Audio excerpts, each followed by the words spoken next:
ನಮಸ್ಕಾರ. ಇದು ನಿಮ್ಮ ದಾರಿದೀಪ ಕನ್ನಡ ಮಾಸಪತ್ರಿಕೆ. ಲೇಖನಿ ಬದಲಾವಣೆಯೆಡೆಗೆ. ಮಂತ್ರಿಗಳು ಹೋದ ವಾರ ಒಂದು ರಿವ್ಯೂ ಅನ್ನ ತಗೊಂಡಿದ್ದಾರೆ. ಬೆಂಗಳೂರಲ್ಲಿ ನಿಮ್ಗೆ ಗೊತ್ತಿದ್ದ ಹಾಗೆ ಪ್ರತಿ ವರ್ಷ ಹೆಚ್ಚು ಮಳೆ ಬಂದರೆ ನಾಗರಿಕರಿಗೆ ತುಂಬ ಸಮಸ್ಯೆ ಆಗ್ತದೆ, ಫ್ಲಡ್ಡಿಂಗ್ ಆಗ್ತದೆ.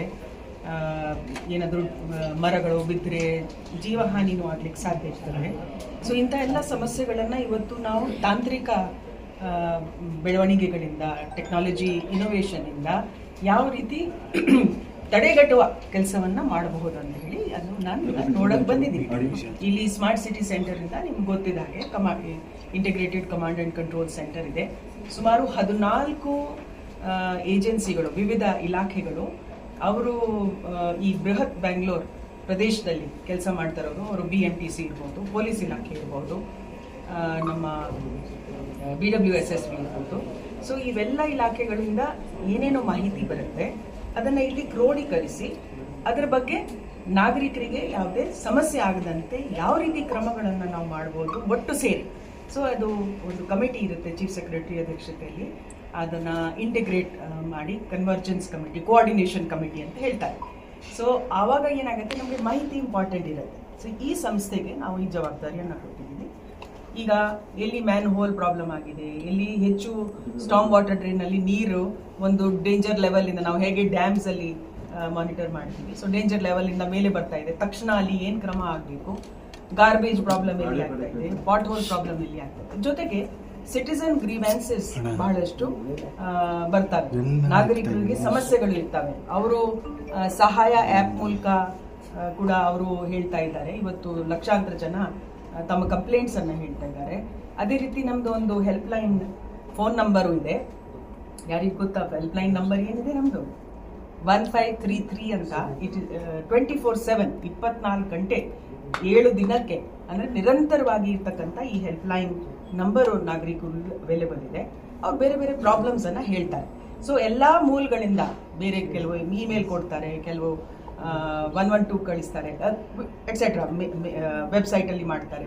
ಸೊ ಎಲ್ಲ ಪ್ರಾಬ್ಲಮ್ಸನ್ನು ಕ್ರೋಢೀಕರಿಸಿ ಆಮೇಲೆ ಯಾರ್ಯಾರಿಗೆ ಏನು ಜವಾಬ್ದಾರಿ ಇದೆ.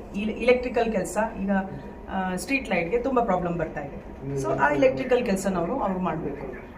ಗಾರ್ಬೇಜ್ ಪ್ರಾಬ್ಲಮ್, ಗಾರ್ಬೇಜ್ನವ್ರು ನೋಡಬೇಕು. ಸಾಲಿಡ್ ವೇಸ್ಟ್ ಇದು ಸ್ಟಾರ್ಮ್ ವಾಟರ್ ಟ್ರೈನ್ ಅವ್ರು ನೋಡಬೇಕು. ರೋಡ್ನವರು ಇಂಜಿನಿಯರ್ಸ್ ನೋಡಬೇಕು, ಇತ್ಯಾದಿ ಇತ್ಯಾದಿ. ಸೊ ಅದನ್ನು ಕ್ರೋಢೀಕೃತವಾಗಿ ವಾರ್ಡ್ ವೈಸ್ ಪ್ರತಿಯೊಬ್ಬರಿಗೆ ಜವಾಬ್ದಾರಿಯನ್ನು ಕೊಟ್ಟು ಆಮೇಲೆ ಸಮಯಬದ್ಧವಾಗಿ ಅವರಿಂದ ನಿರ್ಮೂಲನೆ ಆಗಬೇಕು. ಆಮೇಲೆ ನಾಗರಿಕರಿಗೆ ಮಾಹಿತಿ ಹೋಗಬೇಕು. ನೀವು ಈ ಥರ ನಿಮ್ಮ ಸಮಸ್ಯೆಯನ್ನು ಹೇಳಿದಿರಿ, ಅದು ಇಷ್ಟು ಸಮಯದೊಳಗಡೆ ನಿಮ್ಮದು ನಿವಾರಣೆ ಆಗಿದೆ, ನಿಮಗೆ ತೃಪ್ತಿ ಇದೆಯಾ ಇಲ್ಲ, ಆ ರೆಸ್ಪಾನ್ಸನ್ನು ತಗೊಳ್ಳೋದು ಇತ್ಯಾದಿ. ಸೊ ಈ ಎಲ್ಲ ಸೇರಿ ಏನಾಗುತ್ತೆ, ನಮ್ಮ ಬೃಹತ್ ಬ್ಯಾಂಗ್ಳೂರು ಮಹಾನಗರ ಪಾಲಿಕೆ ಜೊತೆಗೆ ನಾಗರಿಕರ ಒಂದು ನೇರ ಸಂಪರ್ಕ, ತಾಂತ್ರಿಕ ಒಂದು ವಿನೂತನತೆಯಿಂದ ಅಥವಾ ಟೆಕ್ನಾಲಜಿಯಿಂದ ನಾವು ಮಾಡಿದರೆ ಮುಂದಿನ ದಿನಗಳಲ್ಲಿ ಈ ಸಮಸ್ಯೆ ಬಗೆಹರಿಸ್ತದೆ. ಅದಕ್ಕೆ ನನ್ನ ಕೆಲಸ ನನಗೆ ಮಾನ್ಯ ಮುಖ್ಯಮಂತ್ರಿಗಳು ನೀಡಿದ್ದಕ್ಕೆ ನಾನಿಲ್ಲಿ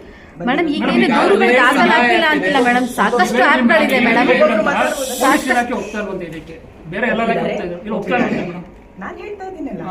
ನಾನೊಂದು ಮೀಟಿಂಗ್ ಮಾಡಿದ್ದೀನಿ. ನಮ್ಮ ACS ಅರ್ಬನ್ ಡೆವಲಪ್ಮೆಂಟ್ ಮತ್ತು ACS ಹೋಮ್ ಡಿಪಾರ್ಟ್ಮೆಂಟ್ ಒಬ್ಬರೇ, ಉಮಾಶಂಕರ್ ಅವರೇ ಅಡ್ಮಿನಿಸ್ಟ್ರೇಟರ್ ಇರೋದ್ರಿಂದ ಅವರಿಗೆ ಒಪ್ಪಿಗೆ ಮಾಡಿಸಿದ್ದೀವಿ. ಅದು ನಮಗೆ ಬೇಕಾಗಿರೋದು ಕೆಲವು ಮಾಹಿತಿ related to civic matter, not crime, ಗೊತ್ತಾಯ್ತಲ್ಲ. ಸೊ ಅದನ್ನು ಸೆಪ್ರೇಟ್ ಮಾಡಿ ಈಗಾಗಲೇ ಕೊಟ್ಟಿದ್ದಾರೆ. ಅದನ್ನು ನಾನು ಈಗ ಡೆಮಾನ್ಸ್ಟ್ರೇಷನ್ ನೋಡಕ್ಕೆ ಬಂದಿದ್ದೀನಿ.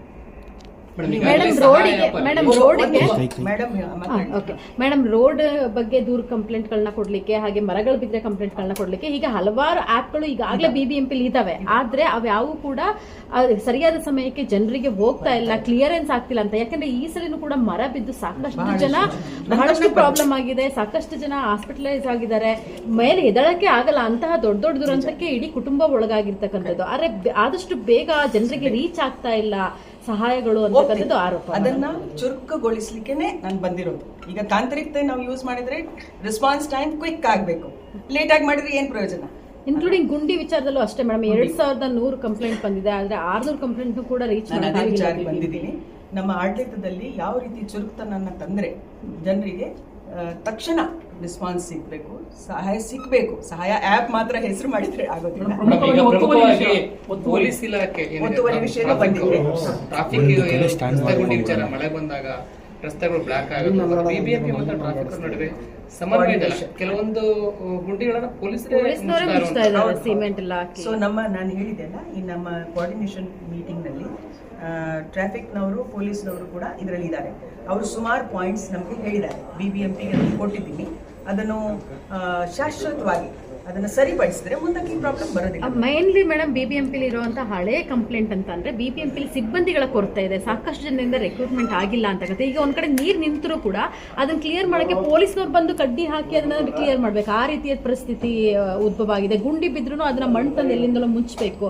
ಸೊ ಅವ್ರು ಹೇಳಿದ ಸಿಬ್ಬಂದಿಗಳ ಕೊರತೆ ಇದೆ, ರಿಕ್ರೂಟ್ಮೆಂಟ್ಸ್ ಗಳಾಗಿಲ್ಲ ಅಂತ. ಇದು ಸರ್ಕಾರದ ಮಟ್ಟದಲ್ಲಿ ಇದನ್ನೇ ಆಡಳಿತ ಸುಧಾರಣೆ ಅಂತ ಹೇಳ್ತೀವಿ.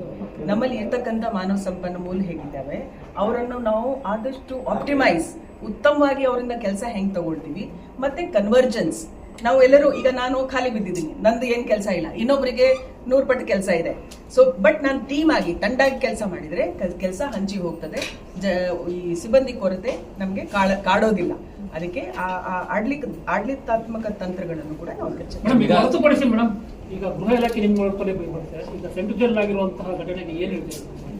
ಸಂಬಂಧ ಇಲ್ಲ. ಗೃಹ ಇಲಾಖೆ ನಿಮ್ಮಲ್ಲೇ ಬರುತ್ತೆ ಮೇಡಮ್. ಈಗ ಎಲ್ಲ ಇಲಾಖೆನೂ ಬರ್ತದೆ. ಕಾರಾಗೃಹ ಮತ್ತು ಸಾಧಾರಣ ಇಲಾಖೆ ನಿಮಗೆ ನಾನು ಇವತ್ತು ಬಂದಿರೋದು ಕಮಾಂಡ್ ಅಂಡ್ ಕಂಟ್ರೋಲ್ ಸೆಂಟರ್. ಮಾನ್ಯ ಉಪಮುಖ್ಯಮಂತ್ರಿಗಳನ್ನು ಕೂಡ ಅವರು ಇದನ್ನು ನೋಡಿದ್ದಾರೆ. ಅವರ ಇದರಲ್ಲಿ ನಡೀತಾ ಇದೆ. ನಾನು ಆಡಳಿತಾತ್ಮಕವಾಗಿ ಯಾವ ರೀತಿ ಬೇರೆ ಬೇರೆ ಇಲಾಖೆಯ ಸಮನ್ವಯನ್ನ ಆಧರಿಸಿ ನಮ್ಮ ನಾಗರಿಕರ ಸಮಸ್ಯೆಯನ್ನ ಆದಷ್ಟು ತುರ್ತವಾಗಿ ಮಾಡಲಿಕ್ಕೆ ಬಂದಿರೋದು. ಯಾಕೆ ಮೇಡಮ್, ಈ ಪ್ರಕರಣದ ವಿಚಾರವಾಗಿ ಇಡೀ ರಾಜ್ಯದಲ್ಲ ಮೇಡಮ್, ಇಡೀ ದೇಶದಾದ್ಯಂತ ಒಂದು ಸಂಬಂಧಪಟ್ಟವರು ಮಾತಾಡ್ತಾರೆ. ಹೋಮ್ ಮಿನಿಸ್ಟರ್ ಅವರು ಅದ್ರ ಬಗ್ಗೆ ಈಗಾಗಲೇ ಮೀಟಿಂಗ್ ತಗೊಂಡು